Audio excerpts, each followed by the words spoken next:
Boa noite a todos, boa noite a todas. É um prazer estar aqui com vocês nessa quinta-feira. Meu nome é João Paulo, sou professor.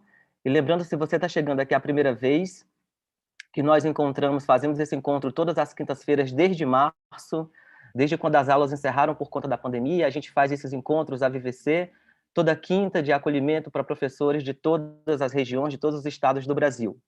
E para lembrar também, se você está chegando aqui, se você é novo aqui, se você é nova aqui, a VVC é uma iniciativa do Instituto Península, que é uma organização do terceiro setor que busca a melhoria da qualidade da educação brasileira e acredita que o principal agente de transformação é o professor. A VVC é focada no desenvolvimento integral de professores, sobretudo da rede pública de ensino, é uma plataforma online 100% gratuita que busca oferecer suporte para que o professor seja apoiado a lidar com os desafios do dia a dia da sua prática em sala de aula, mas também para que, por meio de 4 jornadas, ele consiga conhecer-se e perceber-se de uma maneira mais integral. E as jornadas que eu estou me referindo é mente, corpo, emoções e propósito. E, para finalizar, lembrando que nós também, da VVC, somos uma comunidade para a troca de ideias, experiências e conversas significativas. O nosso endereço na internet é vvc.org.br. E hoje nós temos a honra, é um grande privilégio para o Instituto Península e para nós da VVC, receber aqui o professor Mário Sérgio Cortella, filósofo, um dos intelectuais mais relevantes do país. E, professor, antes de fazer a primeira pergunta e já passar a palavra para o senhor, eu queria dizer que eu, particularmente, aprendi muito com o senhor, com seus vídeos no YouTube, com os livros seus que eu li, e acredito que o senhor faz com que nós percebamos, brasileiros, o espírito do nosso tempo. O senhor joga luz nas nossas sombras como país, e o senhor mostra uma versão nossa que a gente seja capaz de se reconhecer e que seja capaz de elaborar e de fazer deslocamentos. Então, eu queria fazer esse reconhecimento pela honra mesmo, que é para nós do Instituto Península, para nós da VVC, uma honra para mim também ter o privilégio de fazer essa conversa com o senhor.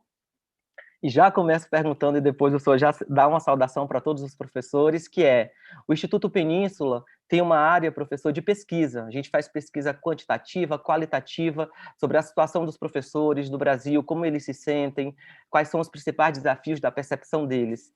E muito antes da pandemia, aparecia nas nossas pesquisas que os professores respondiam que se sentiam muito sozinhos, professores e professoras. E a gente pensa, né, ser professor é uma atividade relacional, você tem lá a interação com seus estudantes, com seus pares, com a gestão, com as famílias. Claro que isso também foi acentuado, que as pesquisas mostraram na pandemia. Quais são as suas hipóteses? O que que o senhor acredita? Ao que o senhor acredita que uma profissão tão relacional como a nossa, eu sei que o senhor tem, se eu não me engano, 46 anos de docência, né? O que o senhor acredita que é possível que está por trás dessa solidão que esses professores dizem para a gente que sentem?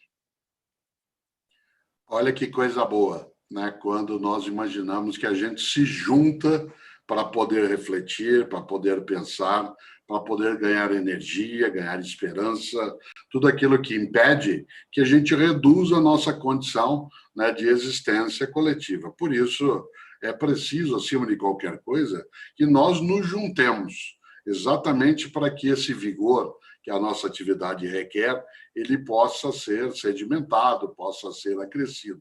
E, nesse sentido, claro, né, quando eu tenho aqui o convite para fazer essa reflexão, eu me alegro imensamente, porque, afinal de contas, eu, como você lembrava, há 46 anos, né, na atividade docente, você imagina o número de vezes, né, que eu me encontrei com colegas de várias atividades, em vários lugares pelo Brasil afora, que sim, indicavam essa circunstância, João Paulo, que você menciona, de vez ou outra sentirem, talvez menos do que até solidão, e mais algum abandono, em alguns momentos algum isolamento.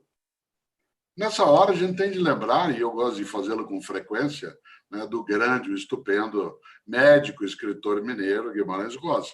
Afinal de contas, quando ele produz a sua obra máxima, né, Grande Sertão Veredas, ele vai lembrar que, de fato, a vida é grande sertão.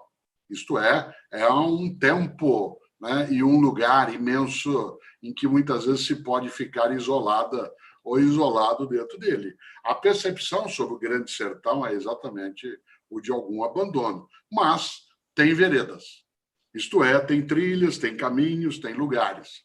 É claro, né, há uma frase antiga que eu gosto de retomar, que vou dizer lá o meu modo, ela não tem uma autoria direta, que diz que a lucidez incomunicável é a pior forma de solidão. A lucidez incomunicável é a pior forma de solidão. É quando, por exemplo, você ou eu, e quem está agora conosco, sabe algo, sabe que aquilo é necessário que seja sabido, sabe que se não for sabido haverá algum tipo de dano, né, como consequência, mas não é ouvida, não é ouvido, não é entendida, não é entendido. Evidentemente, eu não estou falando de profecia, mas há um componente, né, na nossa atividade que mostra o quanto que quando nós, por exemplo, encontramos alunas e alunos de qualquer idade, né, quando nós encontramos familiares, pais, mães, quando nós encontramos governantes, gestores, dirigentes, há algumas coisas que nós contamos a quem está na direção ou a quem está também no cuidado das crianças e jovens, que faz parte de uma certa lucidez nossa, porque estamos na nossa atividade no dia a dia e sabemos que esse caminho que a gente quer seguir pode sim ser um caminho de êxito e que esse que às vezes se procura, ele será um caminho de colisão, mas isso não chega às pessoas. Claro que você tem experiência, eu também, desde uma coisa básica, que é dizer, por exemplo, para um jovem ou para uma criança, não estude apenas na véspera. Não espere a data final para terminar o teu trabalho, o teu material, né, o teu pesquisa, o teu estudo. A gente tem tanta lucidez em relação a isso. Ou quando a gente diz ao gestor público ou privado, quando diz ao diretor ou diretora, olha, não está funcionando desse modo, e a pessoa não compreende, ou quando a gente pede numa reunião, né, com pais ou responsáveis que se tome mais atenção, né, aquilo que é o acompanhamento possível dos estudos que as crianças têm, e não há eco, isso, sem dúvida, dá solidão. Atenção, João Paulo, na expressão que eu usei, não há eco, porque o eco impede, né, mesmo nos lugares em que não há ninguém, que você ou eu nos sintamos solitárias ou solitários. Por isso, de novo, a frase, para fazer a grande introdução que eu estou fazendo agora, dado que você me elogiou tanto, que eu preciso corresponder e fazer uma fala um pouco mais elaborada, né? A lucidez incomunicável é a pior forma de solidão. Isso vale, João Paulo, e você sabe, não só para a nossa atividade profissional, vale nos afetos, vale nas situações de comunicação e contato afetivo. Quando você sabe, quando você entende, quando você está lúcido ou lúcido em relação a algo e a outra pessoa que está contigo naquilo não entende, não admite, não aceita, não compreende. E o que você faz, em alguns momentos, é quase dizer o que eu posso fazer. Aliás, eu venho repetindo, por conta de várias coisas, uma frase de um estupendo artista brasileiro, um ator de teatro, de televisão, apresentador, né, já faleceu, que é Antônio Abujamra. Antônio Abujamra, ele tem uma frase que eu acho maravilhosa, que dá vontade de gente dizer para algumas pessoas, vez ou outra, que é assim: a vida é tua, estrague-a como quiser. Olha só, a vida é tua, estrague-a como quiser. Mas você e eu somos incapazes de fazer isso. Ninguém na educação escolar, ninguém que lida com partilha, né, de vida, de conhecimento, de valores, desiste. Aliás, eu lembro, João Paulo, com frequência, que quem ama não desiste. Quando você está começando a desistir de algo, é porque você está deixando de amar. E nós, de fato, temos uma relação amorosa, né, com a nossa atividade. Aliás, é a única coisa que explica estarmos nisso. Quando você lembra, e é verdade, eu sou docente há 46 anos. Por quê? Ainda sou professor de filosofia. Alguns diriam, por quê? Em 1972, e eu gosto de lembrar isso, 1972, boa parte das pessoas que está conosco agora não tinha nascido, você não havia nascido. Eu estava no último ano do atual ensino médio. Na época, se chamava colegial aquilo que eu estava fazendo, numa escola pública na cidade de São Paulo, na Rua da Consolação, próximo ao cemitério, chamada Escola Estadual, na época, professora Marina Sintra. Eu nasci em Londrina, no norte do Paraná, de lá saí com 13 anos de idade, vim com a família para a cidade de São Paulo, vim direto para essa escola pública e nela concluí o antigo ginásio, o fundamental, e concluí também depois o que hoje é o ensino médio. Eu lembro isso porque em 1972, estando eu no último ano, né, do ensino médio, eu tinha que decidir qual faculdade eu poderia e gostaria de fazer, isto é, qual curso eu quereria fazer. E eu fui almoçar com meu pai num determinado dia de 1972. Ele, uma pessoa que já faleceu há 30 anos, mas ele era diretor de banco. Numa época em que, quando alguém ia fazer faculdade, o esperado era medicina, direito, administração, economia, né, engenharia. E eu fui no almoço com ele, estávamos ali no modo camarada de convivência, e ele disse: filho, você vai fazer o quê, então, de curso? Eu falei: eu vou fazer filosofia. Ele falou: e você vai viver de quê? Eu disse: de filosofia. Ele falou: e você vai viver de quê? Isto é, naquele momento, a percepção dele, como de muita gente, é que a filosofia era uma não profissão. Evidentemente que a frase que ele me disse na sequência evitou a solidão, porque ele disse: eu estou com você, eu não compreendo na totalidade, não acho que seja o caminho mais adequado, mas estou com você. Não estarei atrás de você te empurrando, nem na tua frente te puxando. Estarei ao teu lado, não como alguém que vigia, mas como alguém que acompanha. Isso eu nunca mais esqueci. Olha que interessante. Eu tinha certeza, em 1972, olha que presunção, João Paulo, eu tinha certeza, em 1972, que a filosofia era, como é, uma área que ganharia cada vez mais importância. E em vários momentos, nos 50 anos mais recentes, eu me senti solitário por conta da lucidez incomunicável. Olha que interessante. E por isso, você não era nascido e muita gente conosco está. Em 1972, um estupendo carioca, um sambista, um compositor, um homem chamado Paulinho da Viola, que nasceu no dia 12 de novembro de 1942.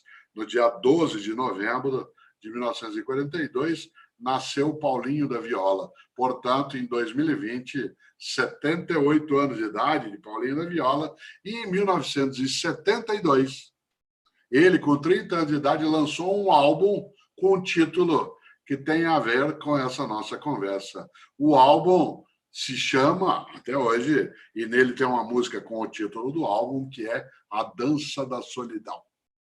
A Dança da Solidão. E tem um estribilho, né, um verso contínuo na música que é retomado sempre, que é desilusão, desilusão. Danço eu, dança você, na dança da solidão. E olha que coisa, esta atualidade, né, da percepção de Paulinho da Viola serve não para nos desanimar, não para nos desalentar. A nossa conversa hoje, ela tem a finalidade de impedir que a gente sucumba àquilo que é a maior força da percepção da solidão, que é ela ser entendida como abandono e, portanto, como isolamento e, como consequência, por incapacidade, né, de ir adiante. Daí a razão de eu ter pego e falado quase 13 minutos, né, aqui no ponto de partida, para que você se arrependa de ter feito uma pergunta como essa. Eu não me arrependo, muito pelo contrário, professor. Eu fico muito feliz, assim. Acho que fica até difícil esconder a minha falta de isenção, né? Que eu fico olhando com muita admiração mesmo para o que o senhor fala e para as suas contribuições. Queria aproveitar que o senhor O senhor falou do meu escritor favorito, Guimarães Rosa, o meu escritor favorito em prosa no Brasil, e queria lembrar da coincidência que o nome Vivecer é um nome que nós pegamos emprestado do Guimarães Rosa, é um neologismo que ele criou, que seria a palavra viver e ser, e que nós, da Vivecer, numa interpretação poética, entendemos que é viver sendo, viver em constante desenvolvimento. Então, só para poder fazer aqui a luz do que o senhor tão bem trouxe sobre o Grande Sertão Veredas. Professor, eu sei que o senhor não gosta, eu já vi várias entrevistas suas, eu sei que o senhor foge de lugares de polaridade, o senhor sempre traz um outro olhar, uma outra perspectiva, mas eu vou falar aqui de uma coisa que tinha me ocorrido nas pesquisas para essa conversa, que é, a gente vive esses primeiros 20 anos do século XXI, como nunca antes na história da humanidade, conectados o tempo todo, até nesse contexto de pandemia. A gente acompanhou muito de perto muitas escolas públicas pelo Brasil, algumas não conseguiram prontamente dar continuidade às aulas de maneira remota, outras particulares conseguiram. Mas, basicamente, nós nunca estivemos tão conectados com aparelhos, por rede social, fala com família, fala com amigos. E, contudo, quando a gente vê pesquisa, ou quando a gente vê pesquisas da OMS, falando sobre a nossa saúde mental, sobre a qualidade da nossa vida, elas não se alinham com um tempo da história, da nossa história da humanidade, que a gente está tão conectado uns com os outros. A gente vê todo mundo vivendo nas redes sociais, bonitos, trabalhando, internado, todo mundo fotografa e tem uma vida, às vezes, instagramável, como eu já ouvi essa expressão. O que o senhor pensa dessa possibilidade de dicotomia que nunca estivemos tão conectados em nenhum outro momento da história da comunidade, mas também de certa maneira, o que a gente vê nas pesquisas é que nunca nos sentimos tão sozinhos. E eu sei que o senhor faz uma diferença belíssima entre solidão e solitude. Devolvo para o senhor a palavra. Guimarães Rosa, que você mencionou e aprecia, ele tem um texto que tem um título ótimo, que é A Terceira Margem do Rio. A terceira margem do rio. Isto é, a capacidade de não olhar de modo exclusivamente binário, não olhar só um lado ou outro lado. Há a possibilidade também de vislumbrar algo que parece uma impossibilidade, mas não para um artista, né? Não para alguém que sonha, que é a terceira margem do rio. Portanto, eu gosto muito de um grande pensador carioca que faleceu em 2012, é uma pessoa admirável, que é Milor Fernandes. Milor Fernandes, ele tem uma expressão que eu uso com frequência, ele dizia: o importante é ter sem que o ter te tenha. O importante é ter sem que o ter te tenha. Isto é, não seja possuída por aquilo que você possui, não seja servo daquilo que você tem que ser, senhor, não seja alguém que se submete a algo que é para te ajudar. Isso eu lembro em relação não só ao mundo em geral, mas à tecnologia em especial. Isto é, o importante é ter sem que o ter te tenha. De modo algum, a tecnologia pode ser descartada, nem de modo algum ela pode ser idolatrada.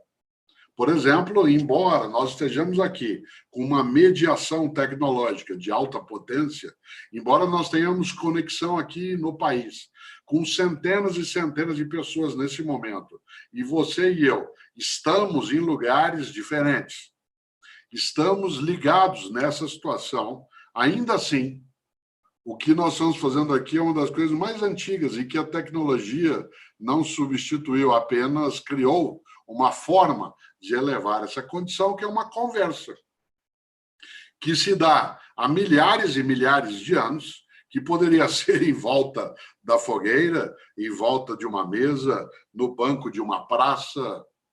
Eu faço, como professor, há décadas, aulas expositivas. Aula expositiva é uma coisa que é antiga, ela não é velha.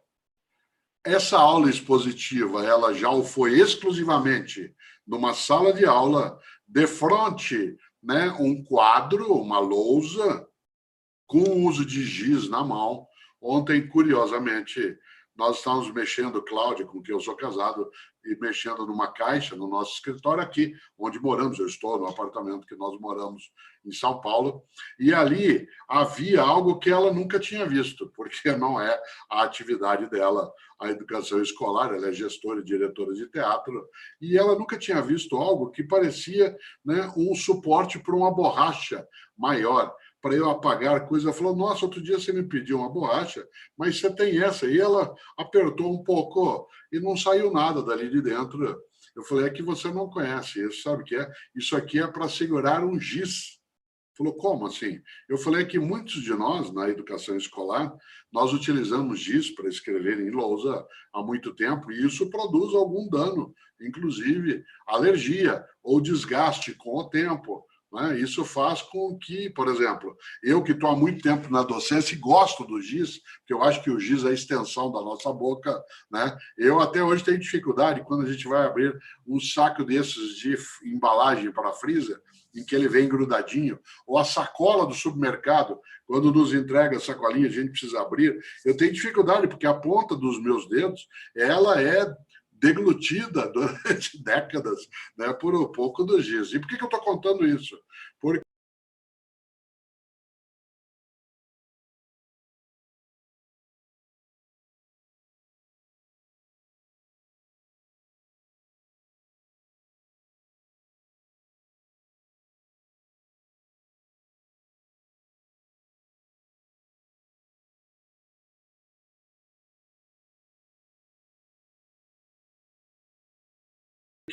muitos de nós, em vários momentos, usávamos, né, uma espécie de suporte para o giz, para você colocar e segurar no suporte para escrever com ele. Eu, décadas dando aula na frente do aluno, e até hoje eu faço.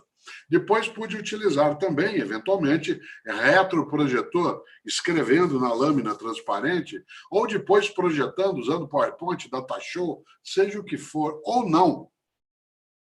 Atenção, não é a tecnologia que moderniza uma mentalidade pedagógica.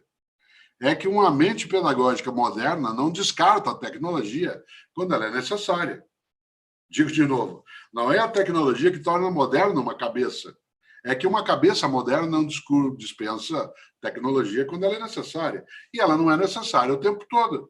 Por exemplo, neste momento pandêmico, se nós não tivéssemos a tecnologia, nem esta conversa nossa seria possível deste modo, com esse alcance. Nem as minhas atividades de acompanhamento, de palestra, né? Eu tenho feito comentários no programa de TV, do qual eu sou comentarista no jornal, daqui, né? Feito à distância, de modo remoto. Será que isso dispensa a minha ida ao estúdio? Espero que não para sempre. Será que tudo isso dispensa a minha presença numa sala de aula? Espero que não. Será que eu vou voltar para uma sala de aula, para um auditório, para um teatro, do mesmo modo que era? Seria tolo eu fazê-lo. Nós não seremos inéditos, mas não seremos idênticos. Quando esse momento tiver maior controle, maior regularização, nós não seremos inéditos no tempo que virá, mas não seremos idênticos ao que éramos. Seria tolo eu, Cortella, desconsiderar que algumas das formas que tivemos de utilizar neste tempo, né, de remoticidade, tem algum lugar também na nossa prática, mas é complementar, não é suplementar, não é no lugar de, só no momento emergencial, transitório. Mas eu, por outro lado, sei que seria estranho eu recusar coisas que aprendemos nesse tempo. Quando algum colega ou alguma colega diz que está solitário, né, que sente solidão, não é apenas a falta do espaço escolar fisicamente, não é apenas a presença sensorial, porque dos nossos 5 sentidos mais claros, nós temos usado com muito maior frequência a visão e a audição. E o nosso trabalho com seres humanos não se dá só com 2 sentidos, ela se dá com 5. Né? Nós, de maneira geral, numa sala de aula, numa escola, num evento, a gente tem também o olfato, tem o paladar, tem o tato. A gente põe a mão nas pessoas. Né? Significa, não de modo agressivo, nem, né, indecente, mas a gente encosta nas pessoas, a gente fica lado a lado. Eu vou te contar uma coisa que eu venho contando, João Paulo, com frequência. Essa semana eu lancei meu 46º livro, né? E quando não havia pandemia, eu gostava, como gosto até hoje, de autografá-los quando havia um evento, estar com as pessoas, apertar a mão da pessoa. É uma das coisas que eu mais sinto falta, de apertar a mão das pessoas. Porque quando, por exemplo, numa fila, quando havia uma fila de autógrafo, eu gosto de apertar a mão para sentir, né, um pouco, não de modo, né, especialmente negativo, mas sentir aquela pessoa, o que ela faz, né, o que ela tem ali como prática.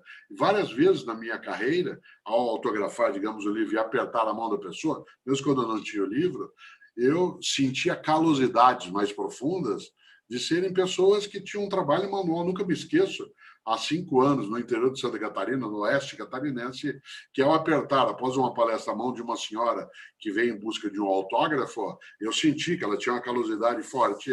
E aí, curiosamente, falei, o que você faz? Ela falou, eu sou agricultora. Eu passo o dia, eu trabalho na roça, né? Eu falei, e você veio numa palestra de filosofia? Ela falou, eu gosto muito.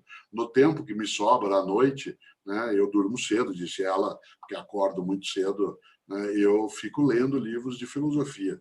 Olha que coisa, eu jamais teria essa possibilidade de outro modo. Mas eu lembro isso porque cada vez que eu vou autografar um livro meu para alguém, eu vou mostrar fisicamente. Quando eu seguro, e eu conto isso com frequência, quando eu seguro uma caneta, o que eu vou dizer, João Paulo, não tem nada a ver com esoterismo, metafísica, sobrenaturalidade.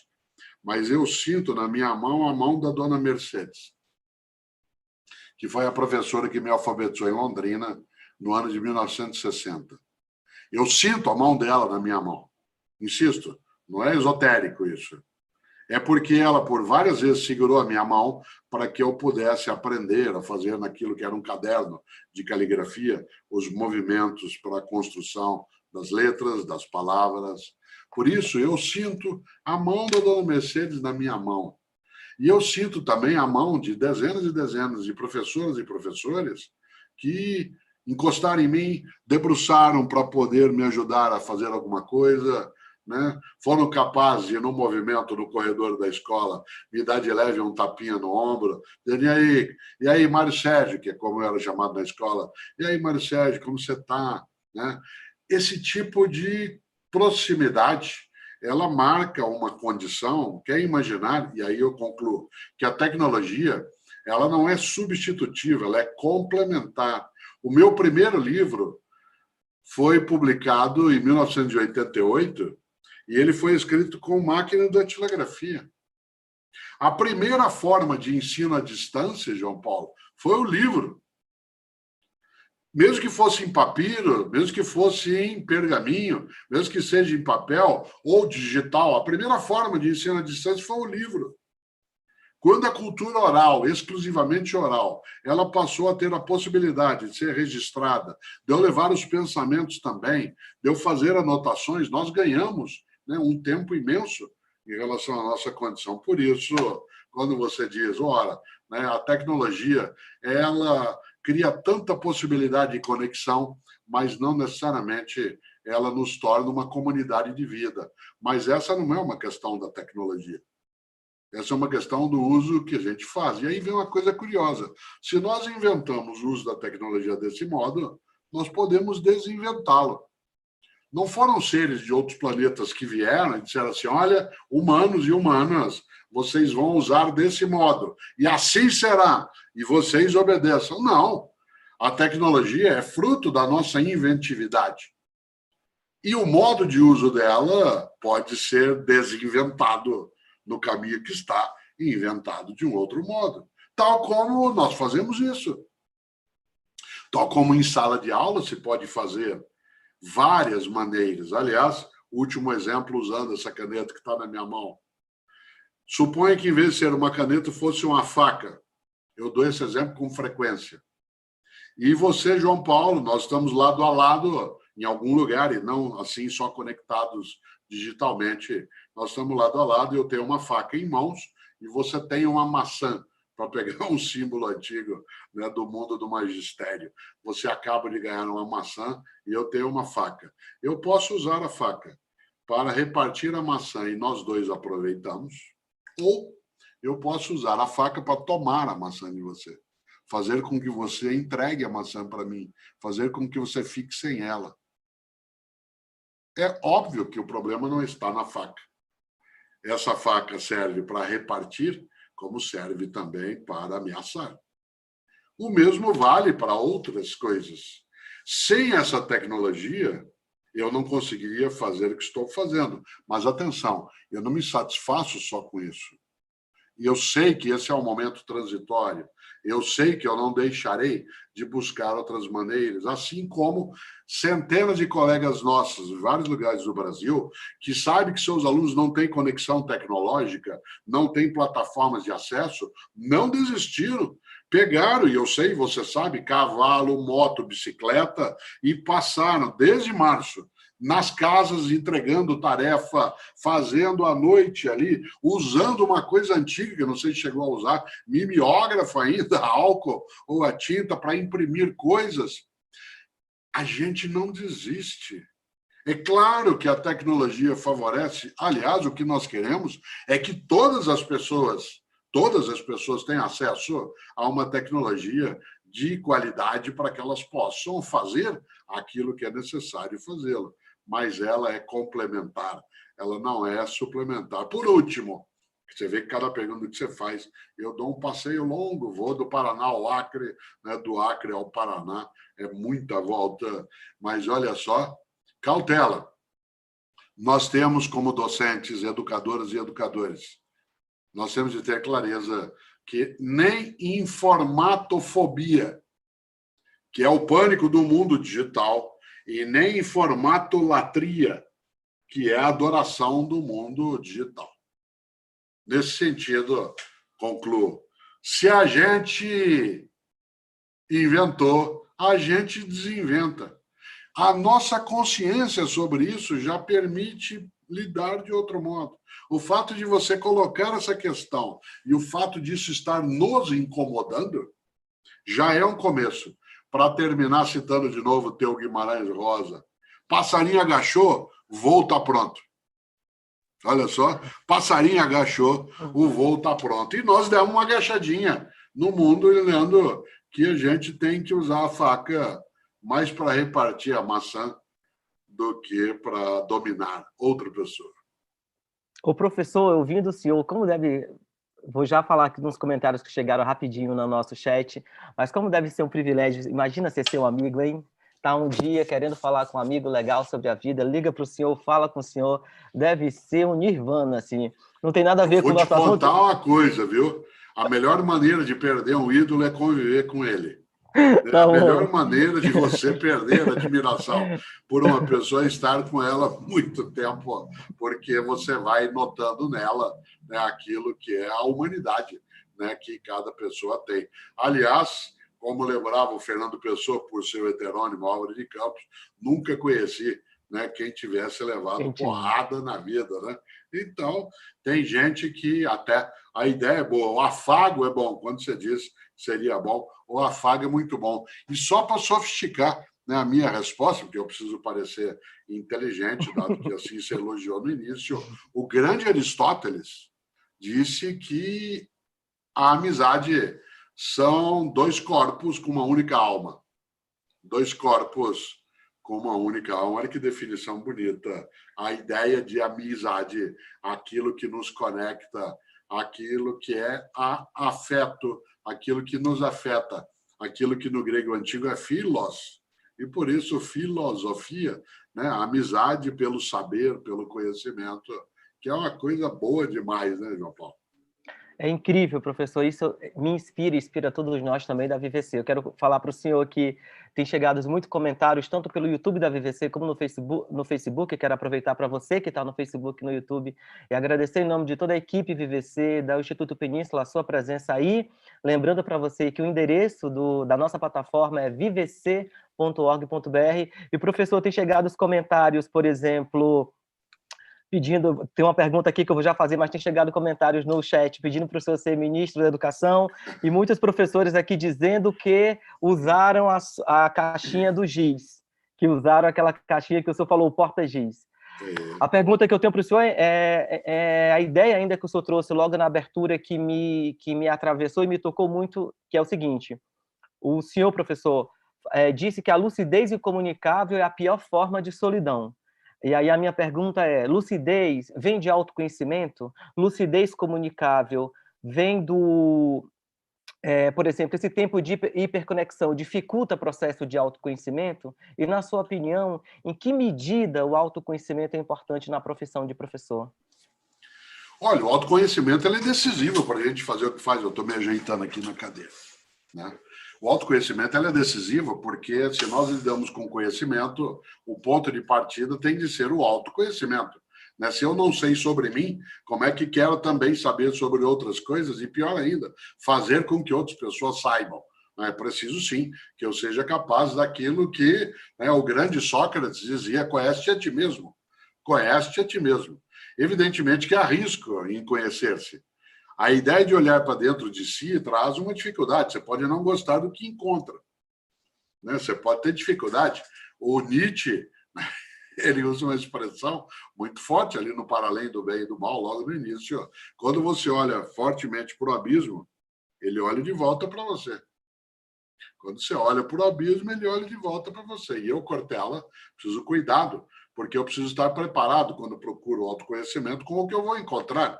Eu, como docente, por exemplo, eu posso achar, né, que eu estou ficando muito repetitivo, que eu estou envelhecendo a minha cabeça, que eu começo já a achar, por exemplo, que os alunos não querem saber de nada. E é claro que, nessa hora, sou eu que estou perdendo a capacidade de uma conexão que seja relevante, né, no que eu estou fazendo. Eles podem até não querer saber de nada, mas a minha tarefa, como alguém da área, uma pessoa que é profissional da área, é procurar meios para que eles tenham a capacidade, né, de saberem de alguma coisa. Aliás, é por isso que eles estão na escola, né? Se elas e eles não tivessem nenhuma dificuldade em relação ao conhecimento, aos valores, à formação, não precisariam passar, né, pela escolarização. A razão, né, da nossa atividade é exatamente porque as pessoas não estão prontas. Por isso, volto eu, né, à tua questão mais direta. É claro, é necessário, sim, que a gente tenha o autoconhecimento, uma autopercepção e, acima de qualquer coisa, que eu tome muito cuidado para não ter uma autoilusão, isto é, um autoengano. O fato de você me elogiar logo no início, o fato das pessoas serem extremamente gentis comigo, dizendo: gostaria, né, de ser teu amigo, ou você seria um bom ministro, ou seja lá o que for. Eu nunca esqueço de um conselho, né, que a gente não pode esquecer, trazido pelo Machado de Assis, quando ele advertia, quando alguém era elogiado em excesso, ele usava uma expressão que eu uso até hoje, né, em que ele dizia assim: está morto, podemos elogiá-lo à vontade. Está morto, podemos elogiá-lo à vontade. Isto é, só alguém que já faleceu não pode decepcionar a si mesmo e a outra pessoa. Você e eu temos de estar vigilantes o tempo todo, porque eu posso, sim, né, achar que eu já estou certo, que eu sou o cara ou a cara, e por isso agora é só eu fruir, né, a minha capacidade, né, de reconhecimento. Ao contrário, nós temos de estar em estado de formação continuada. Quando alguém me pergunta o que você faz, quando alguém não me conhece, eu digo assim: eu sou o maior aprendiz. Assim como tem o menor aprendiz, eu sou o maior aprendiz. Estou aqui buscando, né, para deles saber coisas, e eu quero fazê-lo. Mas eu não me contento em saber. Eu quero que os outros saibam aquilo que eu sei. Por isso que a nossa atividade é partilha. Eu uso um exemplo contínuo. A nossa atividade, a docência, é aquela que faz transbordar, ir além da borda. A água que está nesse copo agora, e é água, né, a água que está nesse copo agora, ela está aprisionada pela forma do copo. Eu só consigo umidificar a vida, só consigo dar fertilidade se houver a saída da água daqui. Ela tem que transbordar, ir além da borda. Docência é transbordamento. Docência é transbordamento. Isto é, nós não cabemos em nós. Eu vou contar uma coisa chata, né? A nossa profissão, sabe o que é? A gente tem como profissão se meter na vida alheia. Olha só. Não é ser enxerido, não é ser intrometido no mau sentido, não é sermos pessoas, né, que ficamos tomando conta, né, para que os outros sejam como a gente quer. Mas a nossa profissão é nos metermos na vida alheia. Nós passamos a vida fazendo isso. Isto é, tentando formar, procurar, ensinar, partilhar, conversar. Nós somos uma profissão que tem uma dificuldade grande. Quando nós retomarmos, por exemplo, a atividade presencial, de maneira segura, regular, nós começamos muito cedo no trabalho. A gente começa às 7 horas da manhã, 7h10. Tem gente que sai de casa de madrugada para poder chegar até uma escola que é mais longe, ou na área rural, ou numa comunidade ribeirinha.